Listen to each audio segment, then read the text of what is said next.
السلام عليكم يا حبايبي، ازيكم عاملين ايه؟ هنعمل مع بعض ان شاء الله. هنطبخ مع بعض بطه. دلوقتي بنعمل اهي حشو بتاعها، هنحشيها.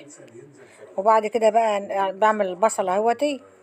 وبعد كده بعد ما نحشيها بقى نحط لها الزبيب وحاجتها والتوابل بتاعتها ونعمل مرتب بمرتها اهو. وبعد كده هنقوم ايه بقى حاشين البطه دي. بطه اهي، بطة بلدية يعني مش كبيرة يعني حلوة. المهم ايه هنحشيها بقى وهنطبخ النهاردة بط ان شاء الله. دي بطة بحشيها بزبيب وبصل، وحاطة فيها فص طب بسط كده يعني، وكمون وفلفل وحاجات بتاع التتبيلة بتاع الحاشو، وكزبرة وسبع بهارات فيها حاجات كتير والله. المهم بحشيها وبملى البطة اهوت بحشيها. وبعد كده بقى نشوحها بقى ونطبخها بقى ونطبخها ان شاء الله. دي ونطبخ ايه البط ان شاء الله. هنخلصها بقى ونقفلها ببتاع بتاع مسواك. لا، ما انا عاملاها بالمسواك الصغير الناعم ده، المسواك الصغير الرفيع ده. وخلاص كده هنشوحها اهو بقى، هي خلصت كده دلوقتي. هنشوحها اهو بقى اهي. ممكن تقول لنا يا حاجة سبب حبك للطبخ؟ دي هواية عندي، بحبها، بموت انا في الطبيخ. دي اهاتي بشوح اهوت البصلة وفص توم وحبهان ومستكة وورق راوده ورق لورا، كل ده وكل ده ورق لورا ايه، وكل ده بنشوح بالبط اهو. شوح بالبط. بعدين حطينا حاجات اهوت وبصل وكل ده. وبعد كده هنحط لها طماطمية جزرتين متقطعين كده، نحطهم في الشوربة عشان يدولها ايه تسكر شوية كده. دي ايه اللي الجزر اهوت حطيته وطماطمية مع بعض مهمتي. وهنسيبها بقى نحط لها ميتها بقى ونسيبها ومعلقة سكر ونسيبها بقى تقلب بقى وتستوي. ايه في كده حمام مشى في الاكل. هنعمل بقى خلاص البطة خلصت كده تشويح وهتستوى بقى. هنعمل اللوبي. دي اللوبيا خضراء انا سلقاها ومفرزاها، كنت عاملاها والله على القناة، بس الفيديو بتاعها الشطب، التليفون شطب وما جاش، وهجيبها من تاني واعملها افرزها تاني ان شاء الله. ده لوبيا خضراء انا سلقاها وبعملها وبعمل البصل دي تومه وماسكه وبصله مقطعاها. بعد ما بحمر التومه اقوم حاطه البصل بالجزر بفلفله بكده. دي لوبيا خضراء وبعدين اقوم حاطه اللوبيا. وبعد كده اقوم حاطه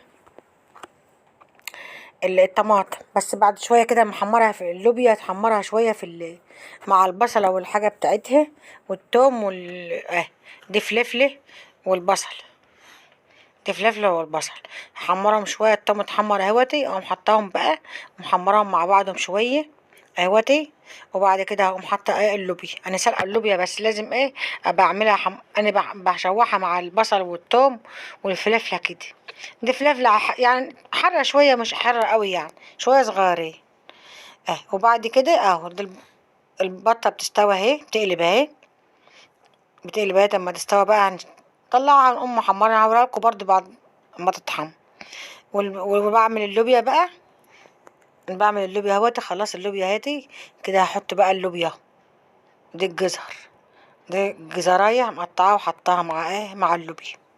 اه هحط بقى اللوبيا الخضراء اهيتي. وبعدين وبعد شويه برضو نقلبها شويه، وبعدين نحط الطماطم وملحها وحاجتها برضو وشويه ومعلقه سكر صغيره كده، معلقه صغيره عشان ما تعملش حموضه في المعده ولا حاجه.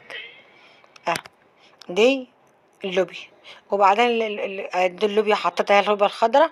وبعدين اصلا الجزره دي بتدي لها طعم حلو قوي، بتبقى تدي لها طعم جميل، بتخليها جميله قوي هي ومع الشوربه برضو الجزريه بتبقى جميله برضو. وساعات بنحط لسان عصفور في الشوربه وكده، يعني بننوع يعني تنويع في الاكل. اهو كده اللوبيا هحط لها بقى الطماطم وخلاص كده، ونسيبها تستوى بقى وتتسبك مع بعضها. وخلاص كده هنطبخ بقى بعد منها بقى الرز، نومة الرز بقى ان شاء الله. بس ديت خلاص كده اما نخلص اللوبي. ده اللوبي،